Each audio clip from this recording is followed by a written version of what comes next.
TV, সৃষ্টিতে বিস্ময়।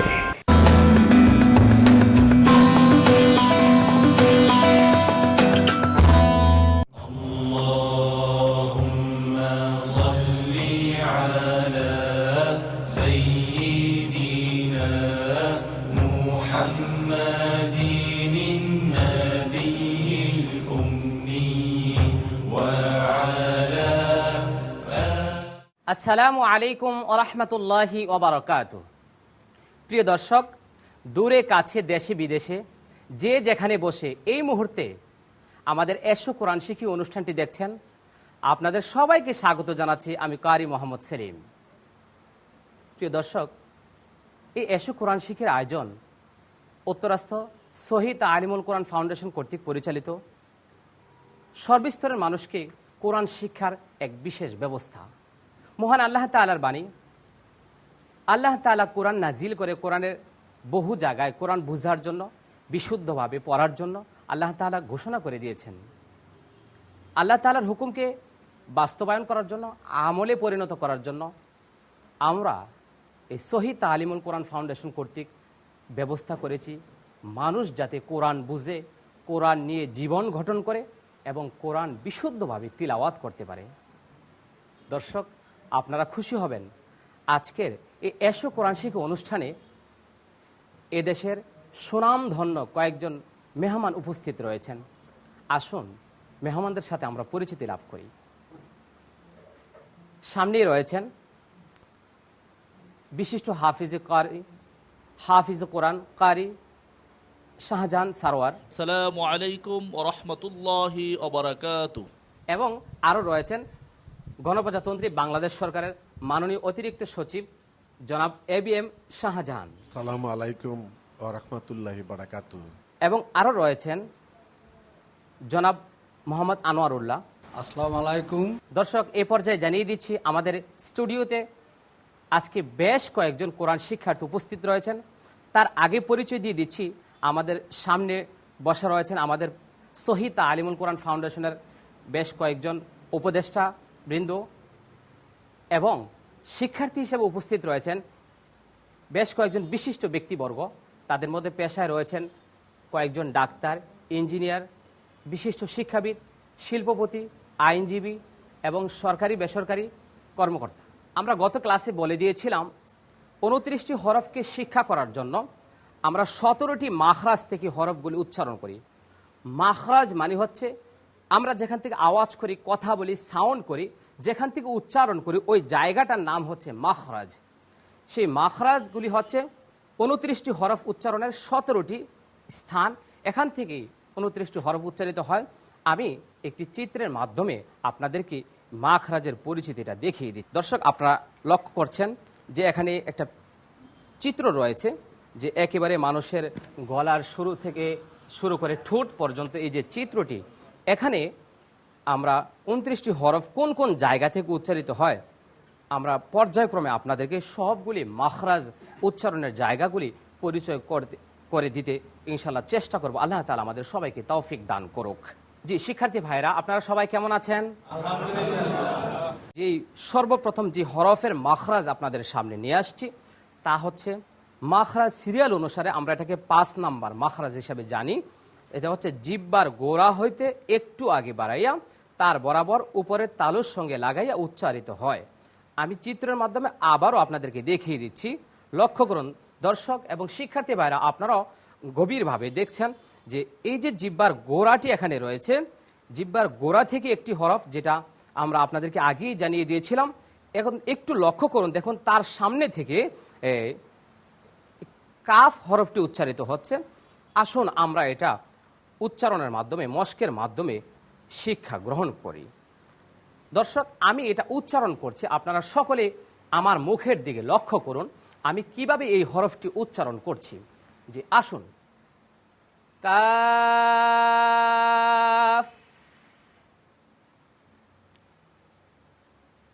Calf. জি বলুন, সুন্দর আওয়াজ, সবাই আরেকবার বলুন।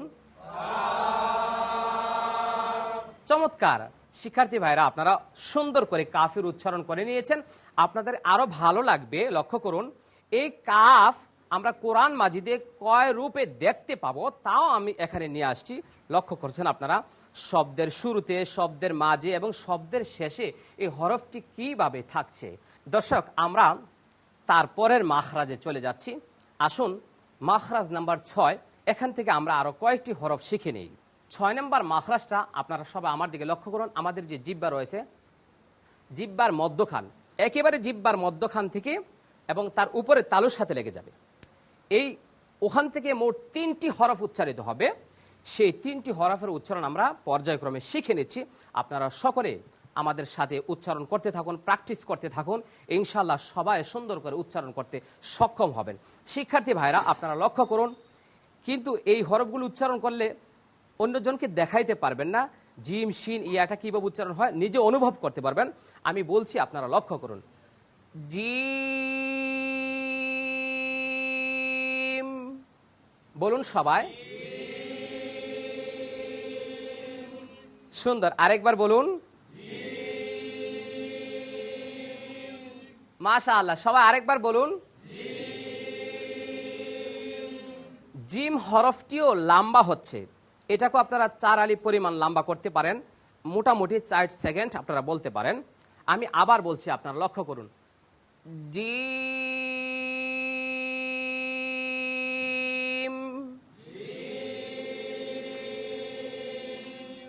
শিক্ষার্থী ভাইরা আপনারা দেখছেন আমি জিমের সর্বশেষ আমার ঠোঁটের অবস্থাটা কি ছিল। আপনারা দেখতে পাচ্ছেন জিমের শেষে একটা মিম রয়েছে। হ্যাঁ, মিমের কাজটা হচ্ছে 2 ঠোঁট বন্ধ হয়ে যাবে, 2 ঠোঁটের শুকনো জায়গাটা লেগে যাচ্ছে। আপনারা লক্ষ্য করুন, আমি আবারও বলছি। জিম।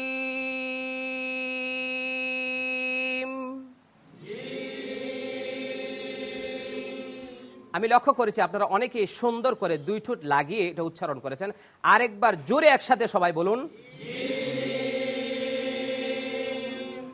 দর্শক, এই পর্যায়ে আমরা এই জিমের উচ্চারণটি আমাদের আরেকজন শিক্ষার্থীর কাছ থেকে জেনে নেই। এই পর্যায়ে আমরা যার কাছে যাচ্ছি তিনি হচ্ছেন অ্যাডভোকেট মাজহারুল কবির বাইজিদ। জি ভাইজান, আপনি এটা উচ্চারণ করুন। জিম। চমৎকার, মাশাআল্লাহ বলুন সবাই। আচ্ছা, আমি তারপরের হরফটি আপনাদেরকে উচ্চারণ করে জানিয়ে দিচ্ছি। তবে এর আগে এই জিমের হরফের যে কিছু রূপ রয়েছে, কোরআন মাজিদে আমরা জিমকে কিভাবে দেখতে পাবো তা আপনাদেরকে দেখিয়ে দিচ্ছি। আপনারা স্ক্রিনের দিকে লক্ষ্য করুন। জিমটা শব্দের শুরুতে কিভাবে থাকবে, শব্দের মাঝে কিভাবে থাকবে, শব্দের শেষে কিভাবে থাকবে। এখানে রয়েছে জিমের আরবি বানান এবং বাংলা উচ্চারণ, বাংলা বানান, এবং জিম কি পরিমাণ লম্বা হবে সেটাও আমি উচ্চারণ 4 আলিফ পরিমাণ লম্বা হবে সেটাও এখানে লিখে দিয়েছি। আশা করি আপনারা সকলে বুঝতে পেরেছেন। চলুন আমরা তার পরবর্তী হরফে চলে যাই। মাখরাজ 6 এর মধ্যে আমরা রয়েছি, কিন্তু 6 নম্বর মাখরাজ থেকে বলেছিলাম কয়টি হরফ উচ্চারিত হবে? গুড, 3টি হরফ উচ্চারিত হবে। এবার আপনারা সকলে আমার দিকে লক্ষ্য করুন, আমি এই হরফটি উচ্চারণ করছি। শিন।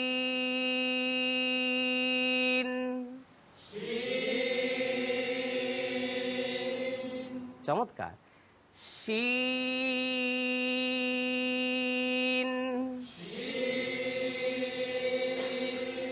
শিক্ষার্থী ভাইরা আপনারা দেখলেন জিম বলতে গিয়ে আমি সর্বশেষ 2 ঠোঁটকে মিশিয়ে দিলাম, লাগিয়ে দিলাম, কিন্তু শিন বলতে গিয়ে 2 ঠোঁটকে বেশি করে ফাঁকা করে দিলাম। তার মানে বোঝা গেল এখানে শিনের শেষে মিম নাই, শিনের শেষে রয়েছে নুন। এজন্য নুনের উচ্চারণের সিস্টেমগতভাবে আমি ঠোঁটকে ফাঁকা করে দিয়েছি। আবার সবাই লক্ষ্য করুন আমি শিন কিভাবে উচ্চারণ করছি। শিন।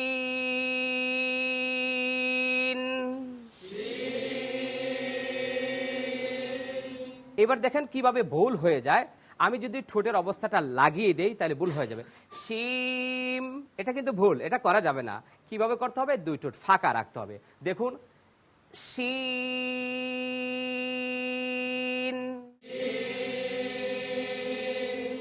চমৎকার। দর্শক, আমরা চলে যাচ্ছি আমাদের আরেকজন শিক্ষার্থী ভাইয়ের কাছে। জি, এইবার আমরা শুনবো আমাদের আরেকজন শিক্ষার্থী ভাই আল মামুন।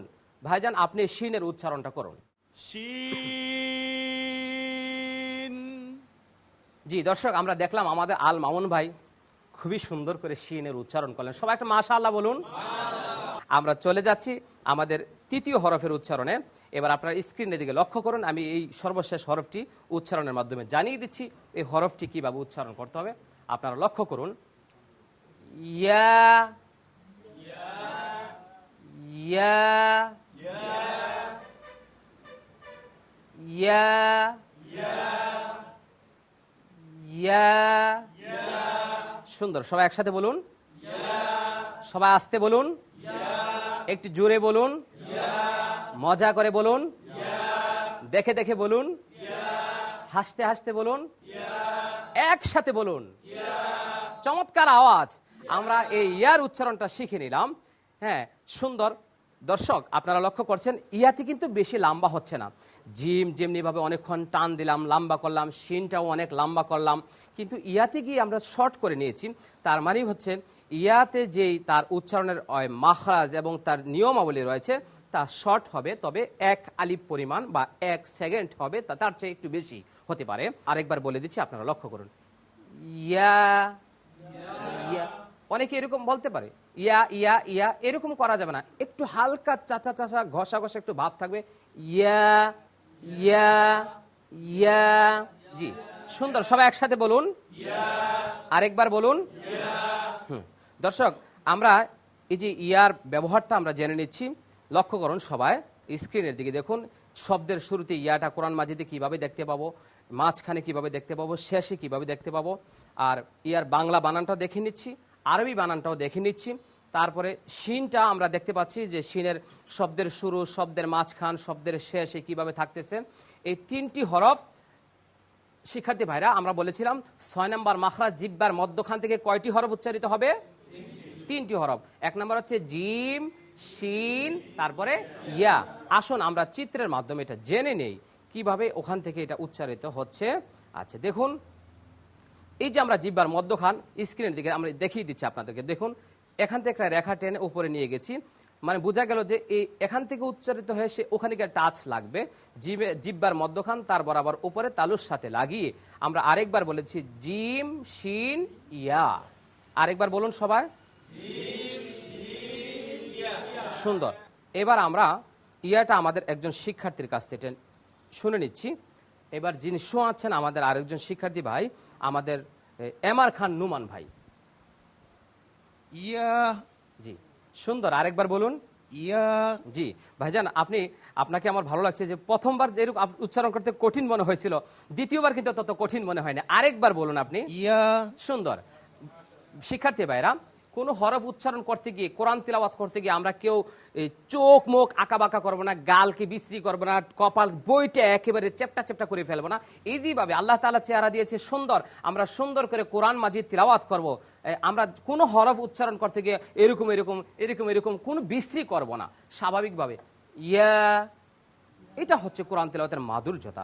অনেকে দেখবেন এরকম বিশ্রী করে তিলাওয়াত করে, আমরা তাদেরকে শিখাই দিতে চাই, জানিয়ে দিতে চাই এই হরফগুলি সুন্দর করে ধীরে ধীরে উচ্চারণ করতে থাকুন। দেখেন একটা পর্যায়ে ইনশাল্লাহ আপনারা সুন্দর করে চমৎকার করে কোরআন তিলাওয়াত করতে সক্ষম হবেন।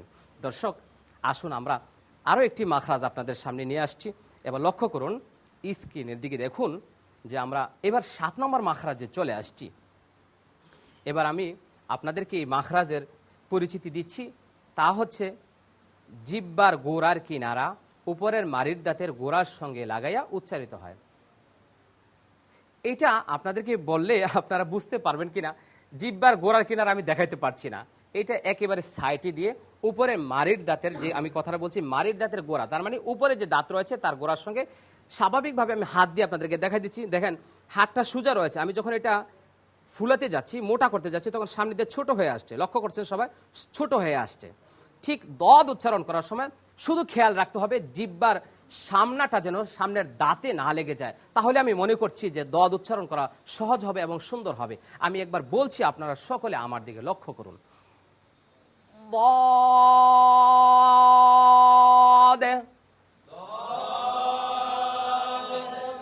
কঠিন করবে না, বদ এরকম বিশ্রী না করে ইজি করছি, আমরা সহজ করছি।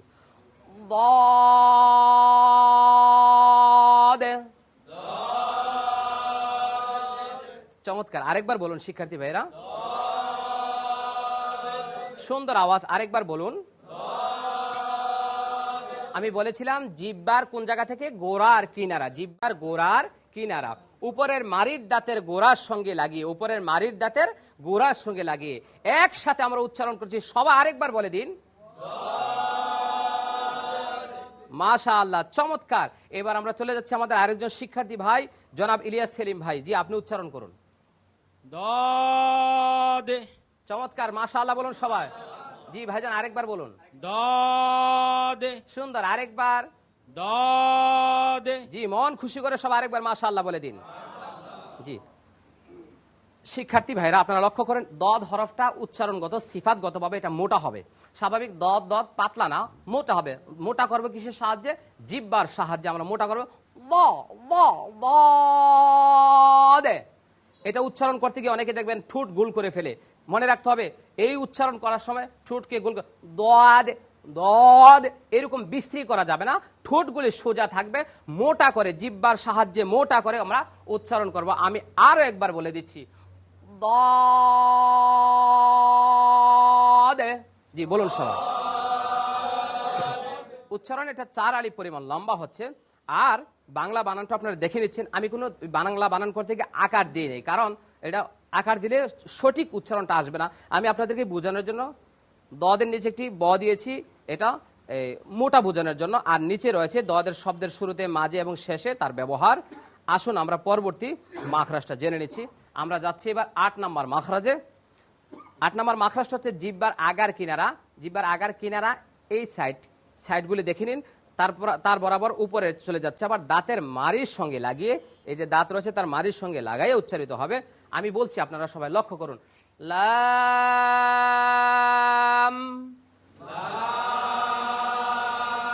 দর্শক আপনারা লক্ষ্য করেছেন লাম বলতে গিয়েও কিন্তু 2 ঠোঁট সর্বশেষ আমি মিশিয়ে দিয়েছি, লাগিয়ে দিয়েছি। ঠোঁটের শুকনো জায়গাগুলি লাগিয়ে দিচ্ছি। লাম।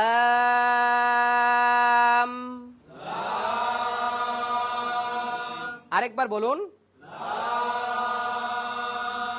দর্শক এবার আমরা চলে যাচ্ছি আমাদের আরেকজন শিক্ষার্থী ভাই, তিনি হচ্ছেন জনাব আব্দুর রহিম হাওলাদার। জি ভাইজান, এটা উচ্চারণ করুন। সুন্দর, মাশাআল্লাহ বলুন সবাই। এই যে জিহ্বার আগার কিনারা এই যে এই উপরে লেগে গেছে, দাঁতের মাড়ির সাথে লাগিয়ে উচ্চারিত হবে। আরেকবার সবাই বলছি একসাথে। প্রিয় দর্শক, এই পর্যায়ে আমরা আজকের ক্লাসের শেষের দিকে যেতে হচ্ছে। আমরা একেবারে শেষ পর্যায়ে চলে আসছি। তবে আপনারা জানেন আমাদের স্টুডিওতে বেশ কয়েকজন বিশিষ্ট ব্যক্তি রয়েছেন। আমরা এই পর্যায়ে চলে যাচ্ছি আমাদের আজকের মেহমান হাফেজ কারি শাহজাহান।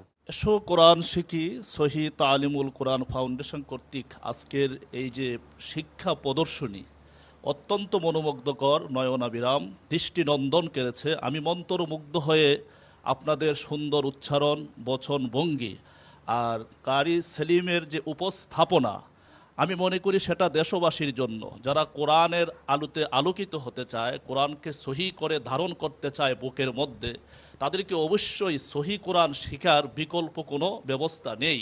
ওস্তাদ, আপনাকেও অনেক অনেক মোবারকবাদ। মাননীয় অতিরিক্ত সচিব, এটা আপনার কেমন লেগেছে এবং আপনার কাছ থেকে আমরা আরো সুচিন্তিত মতামত কামনা করছি। আমি এখানে এসে অত্যন্ত মুগ্ধ হয়েছি। যেভাবে কোরআনকে জনগণের মাঝে আরও বেশি জনপ্রিয় করা যায়, আল্লাহর বাণীগুলো আরও মনোমুগ্ধকরভাবে উচ্চারণ করা, শিখা, এই মাখরাজের যে বিষয়গুলো আছে, যে জিহ্বার কি ব্যবহার হবে, তারপর ঠোঁটের কি ব্যবহার হবে, কোথায় গিয়ে শেষ হবে, এগুলো কিন্তু অতভাবে আমরা শিখিনি বা অতভাবে আমরা দেখিনি। কিন্তু কারি সাহেব, আপনি যে উদ্যোগ নিয়েছেন, নিঃসন্দেহে আপনার উদ্যোগ যথেষ্ট প্রশংসনীয় এবং সেই উদ্যোগ বাংলাদেশের প্রতিটা প্রান্তে ছড়িয়ে পড়ুক, সেটা আমরা চাই এবং দোয়া করি। সকলকে ধন্যবাদ। খোদা হাফেজ। আসসালামু আলাইকুম। জি স্যার, আপনাকে অনেক অনেক মোবারকবাদ। প্রিয় দর্শক, এই পর্যায়ে আমরা চলে যাচ্ছি আমাদের আরেকজন মেহমান জনাব ভাই আনোয়ারুল্লাহ। শিক্ষার কোনো শেষ নেই, এটা আমি এক্সটেনশন করতেছি। এডুকেশন, তারপরেও কিছু কিছু শিক্ষাবিদ কিছু ডিফিনেট করছে যে education means from born to death. ওই ওনার যে কথা, দোলনা থেকে কবর পর্যন্ত, ফ্রম বর্ন টু ডেথ, জন্ম থেকে মৃত্যু, শিক্ষার কোনো শেষ নেই। দর্শক, আমরা আমাদের মেহমানের কাছ থেকে অনেক অনেক সুচিন্তিত পরামর্শগুলি গ্রহণ করেছি। আমরা আশা করছি সারা বিশ্বের মানুষের কাছে আমরা এই এসো কোরআন শিক্ষা অনুষ্ঠানটি পৌঁছে দেবো। আল্লাহ তাআলা যেন আমাদেরকে কবুল করেন। এই পর্যায়ে আমাদের আজকের এই ক্লাস এখানে শেষ করছি। সবাই ভালো থাকুন, সুস্থ থাকুন, পরবর্তী অনুষ্ঠানটি দেখার জন্য সবাইকে আমন্ত্রণ জানাচ্ছি। আল্লাহ হাফিজ। আসসালামু আলাইকুম রহমতুল্লাহি ওয়া বারাকাতুহু।